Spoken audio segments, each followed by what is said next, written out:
Makanya ulama dulu ngelatih kita itu pertama Allah itu siapa? Zat sing wajibil wujud. Itu satu filosofi yang luar biasa.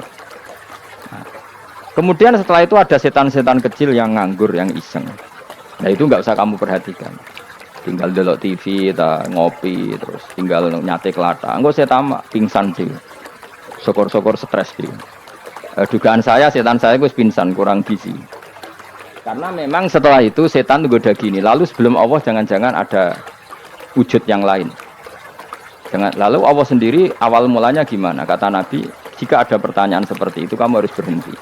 Tinggal delok TV atau tinggal delok dangdutan. Ya kalau kepeksa apa-apa, kelasem ae. Saya tidak menghalalkan tapi kan sudah kamu lakukan. Karena itu lebih baik ketimbang pertanyaan filsafat. Banyak orang yang dulu sholat ketika sekolah filsafat tidak sholat. Alasannya sampai menemukan jati diri itu Tuhan. Dan itu bahaya sekali karena Nabi berkali-kali bilang kamu jangan mikir tentang Allah pasti rusak. Orang kok mungkin rusak dari Nabi pasti rusak. Nah cara menghentikan gimana? Karena setan ini makhluk, akal-akalannya gampang. Tadi tak warai, saya sebagai ulama atau sebagai manusia atau sebagai orang awam atau sebagai siapa saja kadang ada pertanyaan seperti itu. Tak tinggal anggeling darmo, kan pusing setan. Ini kan ngenteni. Weh, ngenteni bar lo anggeling darmo. Bariku aku lesu mangan mie. Bar mangan mie waret turu. Kan dia ngenteni terus mau bikin was-was lagi. Ternyata saya sibuk kan enggak bisa masuk dia. Bangun tidur aku selali pertanyaan tadi. Dinteni. Nah, dia masuk lagi aku sibuk ngajak anak jalan-jalan. Jadi saya kalau jalan-jalan di pasar itu wis enteni santai wae. Itu memang resep dari Rasulullah. Jangan sampai orang terjebak filsafat yang sampai menanyakan eksistensi Tuhan. Dan dia tidak mau iman, tidak mau sholat, tidak mau puasa sampai menemukan Tuhan itu siapa. Itu jelas minas syaitonir rajim, itu perilaku setan. Makanya Rasulullah setiap ditanya sahabat gitu itu Nabi guyu-guyu. Dan guyunya Nabi itu kata Nabi, baguslah kalau kamu takut Tuhan kalah kata Nabi. Nabi gojok gitu. Maka ada ulama yang punya seni berargumentasi yaitu Imam Ghazali. Jika setan tanya kamu lalu sebelum Allah jangan-jangan ada wujud yang sebelum Allah. Kata Imam Ghazali ya itu saja yang Tuhan. Yang Allah ini enggak jadi Tuhan. Ya berarti wujud sebelum Allah itu yang benar-benar Allah. Kalau kamu bayangkan lagi, jangan-jangan sebelum itu ada wujud lagi. Ya itu saja yang benar-benar Allah. Sehingga tetap Allah itu menang terus. Paham ya? Yang jelas jangan sampai didahului Adam, karena kalau didahului Adam lebih ngeri lagi, karena sesuatu yang enggak ada menciptakan yang ada itu lebih buruk lagi menurut akal. Menurut apa akal? Daripada kamu enggak salim Imam Ghazali, tinggal saja ndelok tadi ndelok sinetron. Itu yang lucu aja. Ndelok sing lucu-lucu. Ndelok apa mencari Tuhan. Pokoknya sing aneh-aneh, sing goblok-goblok, sing lucu-lucu, sing perane wong apa? Lha saya sering diproses saya. Gus Salim jenengan kok sering ndelok sinetron sing ana dialog wong goblok-goblok. Wong goblok ku menarik cara kula. Apa ya? Cara pandang itu di luar dugaan saya karena lalu berkali-kali loh kalah wong goblok. Jadi makanya ini tak cerita nih beberapa kali yang dari Gus Wak cerdas berkali-kali kalah wong goblok. Ada seorang santri itu ingin dibelikan bapaknya itu sepeda motor. Bapaknya wong desa, senengane ngrumat sapi wedhus. Menurut saya ya orang tuanya itu mampu lah, sangat mampu untuk beli. Pak mbok ditukokno mawon wong sepeda motor. Kata bapaknya, anakku nu jog mondok tak goblok. Oh, njaluk kok sepeda motor, njaluk mobil ora ya goblok. Lah kok goblok, Pak? Jenenge donya iku Gus, sing lahirno donya kok sapi iku ndek anak, wedhus ndek anak jenenge donya. Di mana-mana jenenge donya sing lahirno donya. Iki donya kok mangan donya. Mergo motor iku kan tuku bensin, mobil. Iku cara dekne iku goblok Gus. Batin berarti kabeh kiai goblok perkarane tuku donya sing ngentekno donya. Cara dene donya iku sing lahirno donya. Batin kok pinter kok iki. Untungnya saya ini ulama ya, ahli tafsir ya malu. Sebenarnya kalah itu ya malu. Tapi saya sebagai orang objektif fair, itu teori benar apa? Jadi donya iku ya sing lahirno donya. Donya kok mangan donya iku goblok. Untungnya dia dengan saya itu jaraknya 5 kilo 7 kilo karena TV. Lala dia diterkon sepeda motor, aku tetap mau kalah. Pak, nanti jalan kaki saja. Karena kalau pakai motor ini kegoblokan kata saya. Terus mendingan nih, loh Gus mau kalah tak?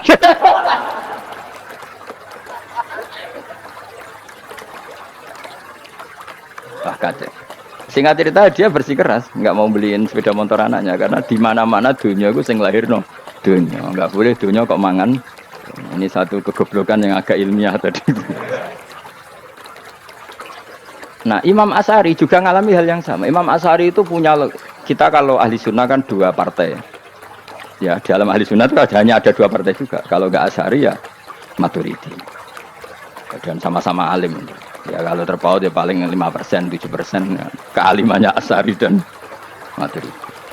Imam Asy'ari itu bikin logika yang jelimet seperti saya sekarang ini. Logikanya jelimet, tapi permanen. Jadi yang saya ajarkan tadi itu logika yang jelimet tapi apa? Permanen. Karena tadi alam raya ini kadung wujud. Kalau kadung wujud pasti pewujudnya yang menciptakan wujud pasti adalah kewujudan. Karena al-adam la yu'athiru syai'an. Di mana-mana kenihilan tidak yu'athiru syai'an. Ya sepakat ya, gampang kan? Tentu wujud ini prima disebut wajibil wujud. Lalu Imam Asy'ari itu bersikeras kalau imanul muqallid itu tidak diterima. Banyak keberatan ulama, tapi Nabi nyatanya yaktafi bi imanil a'rab al khalina anin nadzur. Nabi nyatanya mencukupkan imannya orang-orang Bedui yang mereka itu kayaknya tidak bisa mikir. Ya, Nabi yaktafi bi imanil a'rab itu wong desa al khalina anin nadzur yang mereka itu tidak bisa apa? Ingat cerita Imam Asy'ari survei. Coba ayo kita tanya orang-orang kampung. Ternyata kegoblokan orang kampung itu ya ilmiah, masyhur ini. Imam Asy'ari saja harus belajar dari wong awam, wong goblok-goblok. Kita kok ingin ya Badawi bima arafta rabbak. Kowe kok iman be Allah itu bima arafta rabbak. Lalu kamu tahu Tuhan kamu atas nama apa? Dengan logika apa? Jawabnya enak ya. Al-ba'ratu tadullu 'alal ba'ir wa atharul aqdam yadullu 'alal masir. Angger ana tletong ya ana ontane. Angger ana bekas delamaane wong ya ana sing bar liwat. Jadi misalnya ada bekas teracak anjing, berarti anjing habis liwat. Ada bekas apa ular ya berarti ular harus liwat. Ada bekas teracak manusia ya berarti manusia habis liwat. La wa hadzal alam atharun min athari qudratillah. Alam iki bekas, mesti ana sing enggak. Jadi Mas Ari pinter juga, mesti logikanya gak jelimet tapi agar ana tletong, ana sapine. Ana teracake wong berarti ana sing bar liwat. Dene ngomong gampang wa asarul aqdam ya dulu alal masir. Nah, terus Imam Asy'ari habis itu ngendikan, ya sudahlah dengan logika apa saja. Meskipun karena zori hadal arabi bagaimana cara berpikir Bedui ini, sementing ada nazar. Apa ada nazar. Ya nazar apa saja. Misalnya orang ahli matematika mungkin bilang angka dimulai dari 1. 0 itu akal-akalane Khawarizm. Mergo ini kebingungan nulis 10. Tapi tetap angka itu dimulai dari 1. Kalau misalnya 1 untuk mecah kesulitan ya harus dimulai 0,1. Tidak bisa 0 tok. Jadi 0 dulu itu untuk mematahkan kalau jumlah itu tidak sampai 1. Tapi faktanya jumlah itu kan pasti 1 karena dimulai dari wajibil wujud. Khawarizm itu ya pinter matematika. Saya juga punya ilmu hisabnya Khawarizm. Itu kan dia karena kebingungan angka pecah. Misalnya 1 tidak sampai 2. Mau tidak mau harus ditulis 1,5 misalnya. Paham ya?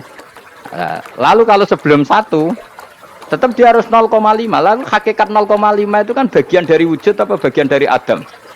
Tetap bagian dari wujud. Jadi 0,5 itu kan khayal kuliah. Tak warai ya. Mungkin saya ada ahli matematika ala wong kampus, tapi saya tahu Kang, ala Islam itu lebih gampang. Misalnya gini.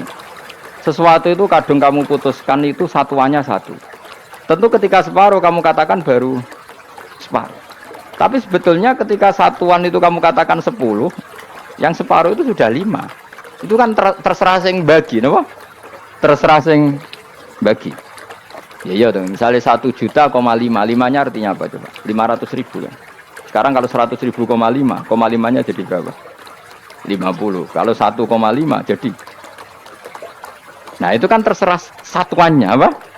Tapi tetap dari 0,5 itu tetap menunjuk sesuatu yang wujud, yaitu 5-nya sebetulnya apa? 5 yang separuh tadi. Paham sih kalau maksud? Tetap nggak bisa sesuatu dimulai dari apa? 0. Nah, makanya kata Abdul Hamid Khan kalau dalam mendidik tauhid, itu gampang saja tadi. Alam raya ini kadung maujud. Kalau kadung maujud pasti disebabkan oleh sesuatu yang wujud. Karena wujud pencipta harus berstatus prima. Lah prima ini atau premium ini kita sifati wajibil wujud. Atau kamu katakan apalah kausa prima atau musabibul asbab. Nah kelirunya kita dalam berislam itu, kritiknya para ulama, kita ini nyebut Allah dulu baru menceritakan status Allah. Kalau zaman Nabi itu dibalik. status wajibil wujud itu kita terangkan dulu, baru yang oleh Islam itu namanya Allah. Paham ya? Kan beda, misalnya gini logikanya gini, kamu ketemu orang ateis, saya ulang lagi, kamu ketemu orang ateis, terus kamu ditanya, lalu alam ini yang menciptakan siapa? Allah Jalla Jalaluh. Mesti kan tanya, man huwa Allah, Allah itu siapa?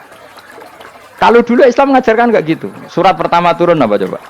Iqra. Iqra itu enggak nyebut kata Allah. Iqra bismi rabbika. Rabbika itu siapa? Alladzi khalaq. Sebutlah nama Tuhan. Yang berhak menyandang Tuhan adalah zat yang pencipta. Itu tidak ada kata Allah.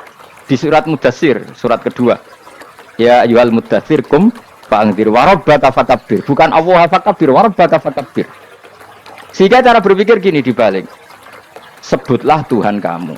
Tuhan itu siapa? Yang berstatus Tuhan adalah zat yang berstatus pencipta.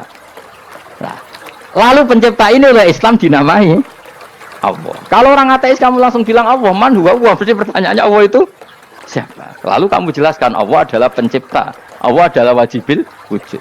Tentu lebih gampang kamu terangkan. Makanya Al-Qur'an menerangkan amukhuliku min ghairi syai'in. Manane saya di sini manane ya Allah. Apa? Allah. Apakah mereka diciptakan tanpa pencipta? Tentu setelah Islam tahu itu namanya siapa? Allah. Paham ya? Kalau balen malih. Jadi sebetulnya Quran itu ngajari kita itu ilmu mantik yang luar biasa. Misalnya ya Yuhanna su'budu siapa? Rabbakumul ladzi khalaqakum walladzina min qablikum. Sembahlah Tuhan. Tuhan itu siapa? Pencipta kamu dan pencipta orang-orang sebelum kamu. Lalu Tuhan ini oleh Islam dinamai. Tapi kalau langsung kamu bilang ke orang ateis atau orang Uni Soviet, Allah itu Tuhan, Allah itu siapa?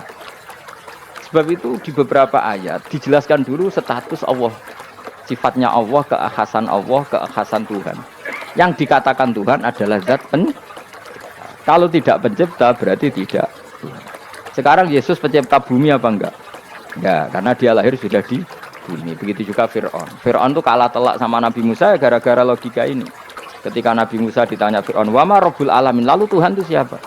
Kata Musa, Rabbus samawati wal ardi, yang menuhani langit dan bumi. Dari Fir'aun, "Ndak, ma'alim tulakum min ilahin wa irisa, jalan-jalan kemana-mana yang dikatakan Tuhan oleh masyarakat saya kok." Ya, kurang ajar Fir'aun. Terus kata Musa, "Ya Tuhanku yang di langit." Terus manggil Haman Mesir, "Ya Haman ibn li sarhal ali abluhul asbab samawati fa'attali ila ilahi." Haman, bikinan saya piramida yang tinggi, aku akan lihat Tuhannya Musa. Ada enggak di sana? Padahal misalnya munggah tenan yang pangeran ra iso didelok kan repot Nabi Musa. Wah, payah ya, nggih piramida nginceng pangeran teprak ketok kan. Akhirnya Musa pakai logika. Ya sudah gini saja, Rabbukum wa rabbu abaikumul awwalin, yang menuhani nenek moyang kamu yang dulu-dulu. Oh itu langsung fabuhita Fir'aun. Fir'aun tuh kaget sekaget-kagetnya. Dan para penggawa Fir'aun sadar. Oh, kalau Fir'aun yang Tuhan, babanya tanpa Tuhan. Kan Tuhannya balita kan gitu kira-kira. Tuhannya balita. Tuhannya barulah. Itu kan jadi logika yang mematikan. Kalau Fir'aun Tuhan berarti babanya dulu yang wujud itu tanpa Tuhan, karena Tuhannya baru lahir. Ini ada Tuhan kok datang terlambat ini kan. Akhirnya para punggawanya Fir'aun iman, macam gendeng ya Fir'aun itu gendeng. Itu pentingnya logika Rabbukum wa rabbu abaikumul awwal.